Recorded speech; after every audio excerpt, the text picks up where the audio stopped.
C ಇಲ್ಲ, D C ರಜೆ ಇದ್ದಾರೆ. ಹಾಗಾಗಿ ಡಿ ಸಿ ಅವರು ತಾವು ಕೂತ್ಕೊಂಡ್ರೆ ಅವಾಗ ಮಾತ್ರ ಅವ್ರು ಮಾತು ಕೇಳ್ತಾರೆ, ಎಲ್ಲರಿಗೂ ಒಂದು ಆಗುತ್ತೆ. ನಾವು ಎಸ್ ಪಿಯನ್ನು ಭೇಟಿಯಾಗಿದ್ದೇವೆ ಮತ್ತು ಈಗ ಲೋಕಾಯುಕ್ತ DYSPಯನ್ನು ಭೇಟಿ ಮಾಡೋರಿದ್ದೇವೆ. ಡಿ ಸಿ ಭೇಟಿ ಮಾಡಬೇಕಾಗಿತ್ತು, ಡಿ ಸಿ ರಜೆ ಇದ್ದಾರೆ. ಮೈನ್ಸ್ ಆ್ಯಂಡ್ ಜ್ಯುವೆಲರ್ಸನ್ನು ಡಿ ಸಿ ಆಫೀಸಿಗೆ ಕರೆಸ್ಬೇಕಾಗಿತ್ತು, ಅದೇ ಡಿ ಸಿ ರಜೆ ಇರೋದರಿಂದ ಇವಾಗನೇ ಬರಬೇಕು ಅಂತ ಮಾತಾಡಿದ್ವಿ ಮತ್ತು ನಮ್ಮ ಲೋಕಸಭಾ ಸದಸ್ಯರ ನೇತೃತ್ವದಲ್ಲಿ ಮುಂದೊಂದು ದಿನ ನಾವು ಭೇಟಿ ಮಾಡೋರಿದ್ದೀವಿ ಇಡೀ ಜಿಲ್ಲೆಯ ಎಲ್ಲ ಸಂಬಂಧಪಟ್ಟ ಅಧಿಕಾರಿಗಳನ್ನ. ವಿಷಯ ಏನಂದರೆ, ಕಂಡೋ ಕಾಣದಿದ್ದಾಗೋ ಸರಿಯೋ ತಪ್ಪೋ ಮಲೆನಾಡಿನಲ್ಲಿ ಶರಾವತಿ ಬೇಸಿನಲ್ಲಿ ಒಂದಿಷ್ಟು ಮರಳು ಉತ್ಪತ್ತಿ ಆಗ್ತದೆ, ಪ್ರತಿ ವರ್ಷ ನೈಸರ್ಗಿಕ ಉತ್ಪತ್ತಿ ಆಗ್ತದೆ. ಅದನ್ನು ಹರಾಜು ಮೂಲಕ ಮಾರಾಟ ಮಾಡ್ತಾರೆ. ಕೆಲವು ಕಡೆ ಸಣ್ಣ ಪುಟ್ಟದು ಕಂಡೋ ಕಾಣದಂಗೆ ಮನೆ ಹತ್ರ, ಹಳ್ಳದ ಹತ್ರ, ಸ್ಥಳದ ಹತ್ರ ತಗೊಂಡು ಲಾಗಾಯತಿಂದ ಮಾಡ್ತಿದ್ದಾರೆ. ಯಾವಾಗ ಸ್ವಲ್ಪ ತೊಂದರೆ ಆದಾಗ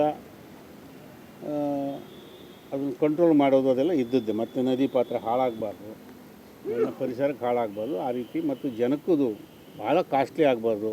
ಸಣ್ಣ ಪುಟ್ಟ ಕೆಲಸ ಮಾಡ್ಕೊಳ್ಳೋದಕ್ಕೆ ಅದು ಭಾರಿ ಒಳ್ಳೆ ಮರಳೇನಲ್ಲ, ಇದು ಕಂಡೋ ಕಣ ನಡ್ಕೊಂಡು ಬರ್ತಾಯಿದೆ ಲಾಗಾಯ್ತಿದ್ದೆ. ಅದು ಈಗ ಏನಾಗಿದೆ, ಕಳೆದ ಒಂದೂವರೆ ವರ್ಷದಿಂದ ಕೆಲವೇ ಜನರು ಮಾತ್ರ ಮಾಡಬೇಕು, ಅದನ್ನು ಆಯ್ದ ಜನರು ಮಾತ್ರ ಮಾಡಬೇಕು, ಇನ್ನು ಉಳಿದವ್ರು ಮಾಡಬಾರ್ದು. ಒಂದಿಷ್ಟು ಜನರನ್ನು ತಡೆಯೋದು, ಅದು ಪೊಲೀಸರ ಮೂಲಕ ತಡೀತಿದ್ದಾರೆ, ಅದು ತಹಶೀಲ್ದಾರ್ ಮೂಲಕ ಅಡ್ಡ ಹಾಕ್ತಿದ್ದಾರೆ, ಅದು ಮೈನ್ಸ್ ಆ್ಯಂಡ್ ಜ್ಯುವೆಲರ್ಸರು ಅಡ್ಡ ಹಾಕ್ತಿದ್ದಾರೆ. ಯಾರೋ ಹಾಲಪ್ಪ, ಕಾಳಪ್ಪ, ಅಣ್ಣಪ್ಪ ಮಾಡಬಾರ್ದು, ಫಾರೆಸ್ಟ್ನವ್ರ ಮೂಲಕನೂ ಈ 4 ಇಲಾಖೆಯವರು ತಡೀತಿದ್ದಾರೆ. ಇವೆಲ್ಲ ಇಲಾಖೆಗಳು ಇದ್ದವು, ಇನ್ನು ಸರ್ಕಾರವೂ ಇತ್ತು, MLAಗಳು ಇದ್ದರು, ಜಿಲ್ಲಾ ಪರಿಷತ್ ಸದಸ್ಯರುಗಳು ಇದ್ದರು. ಈ ಮರಳನ್ನು ಸಣ್ಣ ಪ್ರಮಾಣದಲ್ಲಿ ತೆಗೆದು ಹೊಡೆಯೋರು ಇದ್ದರು. ಅದು ಈಗೇನಾಗಿದೆ, ಇಂಥವ್ರು ಹೊಡಿಬೇಕು, ತೊಗೊಂಡು ಹೋಗ್ಬೇಕು, ಇಂಥವ್ರು ತೊಗೊಂಡು ಹೋಗಬಾರ್ದು ಅಂತ ಎಲ್ಲರೂ ಮಾಡೋದು ಇಲ್ಲೀಗಲೇ.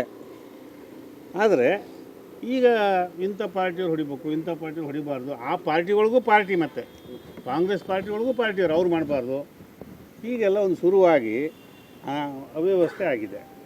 ಇದು ಪೊಲೀಸರ ಕೆಳ ಹಂತದ ಅಧಿಕಾರಿಗಳು ಇನ್ವಾಲ್ವ್ ಆಗಿದ್ದಾರೆ. ಅವ್ರ ಸಹಕಾರದಿಂದ ತಡೀತಾರೆ. ಅವರು ಹಿಡ್ಕೊಂಬರ್ತಾರೆ, ಹಾಲಪ್ಪಂದು ಹಿಡ್ಕೊಂಬರ್ಬೇಕು ಅಂತ ಹಿಡ್ಕೊಂಬರ್ತಾರೆ, ಕಾಳಪ್ಪಂದು ಹಿಡ್ಕೊಂಬರ್ಬೇಕು ಅಂತ ಹಿಡ್ಕೊಂಬರ್ತಾರೆ, ಅಣ್ಣಪ್ಪಂದು ಮತ್ತು ರಾಜಶೇಖರ್ ಅವ್ರದ್ದು ಬಿಡಿ ಅಂತ ಹೇಳಿ ಬಿಡ್ತಾರೆ. ಹಗಲೇ ಅವ್ರು ಯಾವಾಗ ಹೆಂಗೆ ಬೇಕಾದ್ರೂ ಹೊಡ್ಕೊಬೋದು. ಈ ಅವ್ಯವಸ್ಥೆಯ ಬಗ್ಗೆ, ತಾರತಮ್ಯದ ಬಗ್ಗೆ ಪೊಲೀಸ್ ಇಲಾಖೆ ದುರ್ಬಳಕೆ ಆಗ್ತಾಯಿದೆ, ತಹಶೀಲ್ದಾರ್ ದುರ್ಬಳಕೆ ಆಗ್ತಾಯಿದ್ದಾರೆ, ಮೈನ್ಸ್ ಆ್ಯಂಡ್ ಜ್ಯುವೆಲರ್ಸ್ ಅಧಿಕಾರಿಗಳು ದುರ್ಬಳಕೆ ಮಾಡಿಕೊಂಡು ಸ್ಥಳೀಯ ಪುಡಾರಿಗಳು, ಅಧಿಕಾರದಲ್ಲಿರೋ ಪುಡಾರಿಗಳು ಇದನ್ನು ಮಾಡ್ತಾಯಿದ್ದಾರೆ. ಇದನ್ನು ತಡಿಬೇಕು ಅಂಥೇಳಿ ಹೇಳಿದ್ದೇವೆ. ಮತ್ತು ನಿಮ್ಮ ಪೊಲೀಸ್ ಇಲಾಖೆ ದುರುಪಯೋಗ ಆಗಬಾರ್ದು. ಪೊಲೀಸರು SP ಡ್ಯೂಟಿಯರು ಅಂತ ಇರ್ತಾರೆ, ಒಬ್ಬರು ಎಲ್ಲ ಸ್ಟೇಷನ್ಗೂ ಒಬ್ಬೊಬ್ರು ಇರ್ತಾರೆ, ಅವ್ರ ಮೂಲಕ ಹೇಳಿಸ್ತಾರೆ, ನೀವು ಹೊಡಿಬೇಡಪ್ಪ, ನಿನ್ನ ಗಾಡಿ ರಸ್ತೆಗೆ ತರಬೇಡ, ಉದಾಹರಣೆ ತರಬೇಡ. ಮತ್ತು ಅವ್ರದ್ದು ಹೊಡಿತಾರಲ್ಲ, ಅವ್ರು ಹೊಡಿತಾರಪ್ಪ, ಅವ್ರಿಗೆ ಹೊಡೆಯೋದಕ್ಕೆ ಪರ್ಮಿಷನ್ ಇದೆ. ಯಾವ ಪರ್ಮಿಷನ್ ಇದೆ? ಇಲ್ಲ. ಅದಕ್ಕೆ ಯಾರೋ ಹೇಳಿದ್ದಾರೆ, MLA ಹೇಳಿದ್ದಾರೆ, ಮತ್ತೊಬ್ಬರು ಹೇಳಿದ್ದಾರೆ ಅಂತ ಹೇಳ್ತಾರೆ ಅಂತ. ಇದು ತಾರತಮ್ಯ ಮಾಡಬಾರ್ದು ಅಂತ ಹೇಳಿದ್ದೇವೆ. ಮತ್ತು ಈ ಜಂಬಿಟಿಗೆ ಕಲ್ಲು ಆನಂದಪುರ ಹೋಬಳಿ ನಡೀತಾ ಇದೆ. ಎಲ್ಲಿದ್ದಾವೆ, ಯಾರಿದ್ದಾರೆ, ಯಾವತ್ತು ಯಾವ ಕಾರಣದಲ್ಲಿ ಎಂದೂ ಯಾವ ಪೊಲೀಸರ ಕೈಲೂ ನಾನಾಗಲಿ ನಮ್ಮ ಸರ್ಕಾರದಿಂದ ಪೊಲೀಸರ ಕೈಲಿ ದುಡ್ಡು ಇಸ್ಕೊಂಡಿಲ್ಲ, ಅದು ನೋಡೋಕ್ಕೂ ಹೋಗಿಲ್ಲ. ಈಗ ಈ ಲಂಚ ಸುಮಾರು 1 ಲಕ್ಷಕ್ಕಿಂತ ಹೆಚ್ಚು ಇಲಾಖೆಗಳು, ಪೊಲೀಸ್ ಇಲಾಖೆ ಕೊಡ್ತೀವಿ ಅಂತ ಹೇಳ್ತಿದ್ದಾರೆ. ಈ ಮರಳು ಹೊಡೆಯೋರು ಹೌದೋ ಅಲ್ಲೋ ಗೊತ್ತಿಲ್ಲ, ಅದು ಪೊಲೀಸರೇ ಹೇಳಬೇಕು, ತಗೊಳ್ಳೋರೇ ಹೇಳಬೇಕು. ಪೊಲೀಸ್ ಇಲಾಖೆಗೆ ಮಂತ್ಲಿ ಕೊಟ್ಟು ಪ್ರತಿ ಲಾರಿಯವ್ರು ಹೊಡಿಬೇಕು ಮರಳನ್ನು. ಇವರು ಇದನ್ನು ನಾವು ಕೊಡ್ತೇವೆ ಅಂದರೂ ಇವ್ರಿಗೆ ಬಿಡಲ್ಲ ಅಂತ ಕೆಲವರಿಗೆ. ಅದು ನೀವು ಹೊಡಿಯಂಗಿಲ್ಲ, ನಿಂದಲ್ಲ.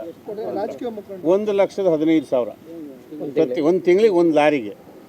ಅದು ಬೇರೆಯವ್ರು ಹಂಚ್ಕೊಂಡಿದ್ದಾರಂತೆ. ಆನಂದಪುರಕ್ಕಿಷ್ಟು, ರಿಪ್ಪನ್ಪೇಟೆ ಸ್ಟೇಷನ್ಗಿಷ್ಟು, ನಗರಕ್ಕಿಷ್ಟು, ಸಾಗರಕ್ಕಿಷ್ಟು, ರೂರಲ್ಲಿಗಿಷ್ಟು ಅಂತ ಹೇಳ್ತಾ ಇದ್ದೆ ನಾನು. ಆನಂದಪುರದಲ್ಲಿ ಕ್ವಾರಿಗಳು ನಡೀತಾ ಇದೆ.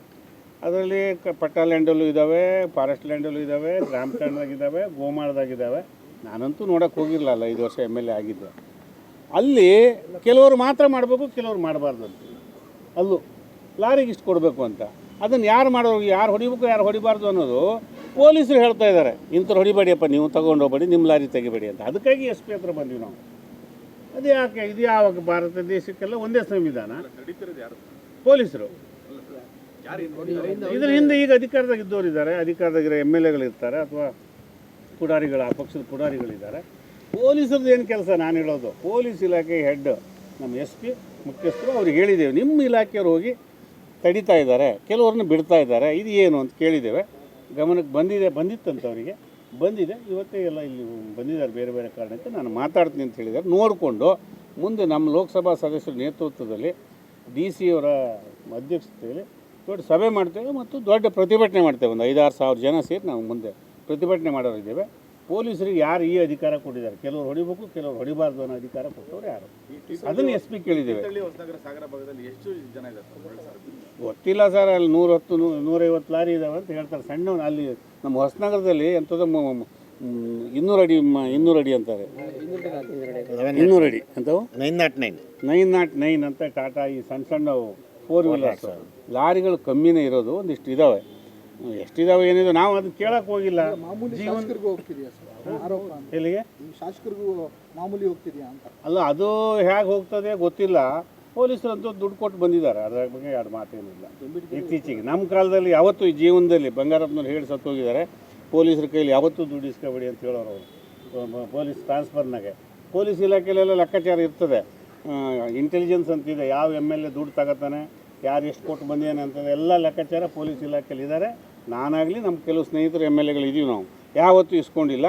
ಈಗ ದುಡ್ಡು ಕೊಟ್ಟು ಅವ್ರು ಹೇಳ್ತಾರಂತೆ, ಪೊಲೀಸ್ ಸಬ್ ಇನ್ಸ್ಪೆಕ್ಟ್ರು ನಾವು ಕೊಟ್ಟು ಬಂದಿದ್ದೀವಿ ರೀ ವರ್ಗಾವಣೆಯಲ್ಲಿ ಕೊಡಬೇಕು ಅಂತ ಹೇಳ್ತಿದ್ದಾರೆ. 14 ಲಕ್ಷ ಕೊಟ್ಟು ಹೊಸನಗರದಾಗ ಯಾರೋ ಬಂದೇನಂತೆ ಹೇಳೋದು. ಇದು 14 ಲಕ್ಷ ಅದು ದುಡಿಯೋದಕ್ಕೆ ಇದನ್ನು ಮಾಡ್ತಾ ಇದ್ದಾರೆ. ಅದನ್ನು SP ಗಮನಕ್ಕೆ ತಂದಿದ್ದೇವೆ, ಇದನ್ನು DC ಗಮನಕ್ಕೆ ತರ್ತೇವೆ. ಇದನ್ನು ನೋಡಿಕೊಂಡು ಇವತ್ತು ನಾಳೆ ನಾಡ್ದು ನೋಡಿಕೊಂಡು ಸಾಧ್ಯವಾದರೆ ಇದು ರಾಜಕೀಕರಣಗೊಳಿಸೋದು ಬೇಕಾಗಿಲ್ಲ. ನಮಗೆ ನ್ಯಾಯ ಸಿಗಬೇಕಷ್ಟೇ ನಮ್ಮ ಹುಡುಗರಿಗೆ ಎಲ್ಲರಿಗೂ ಒಂದೇ ನ್ಯಾಯ ಇರಬೇಕು, ಒಂದೇ ಕಾನೂನು ಇರಬೇಕು. ಇದು ಸಾಧ್ಯವಾದರೆ ಅಸೆಂಬ್ಲಿಲಿ ಕೂಡ ಪ್ರಸ್ತಾಪ ಮಾಡೋಕ್ಕೆ ನಮ್ಮ ವಿರೋಧ ಪಕ್ಷದ ನಾಯಕರಿಗೆ ಸಮಯ ನೋಡ್ಕೊಂಡು ಸಂದರ್ಭ ನೋಡ್ಕೊಂಡು ಹೇಳ್ತೇನೆ. ಇದು SP ಏನು ಕ್ರಮ ತೊಗೊಳ್ತಾರೆ ನೋಡ್ಕೊಂಡು ಹೇಳ್ತೇನೆ.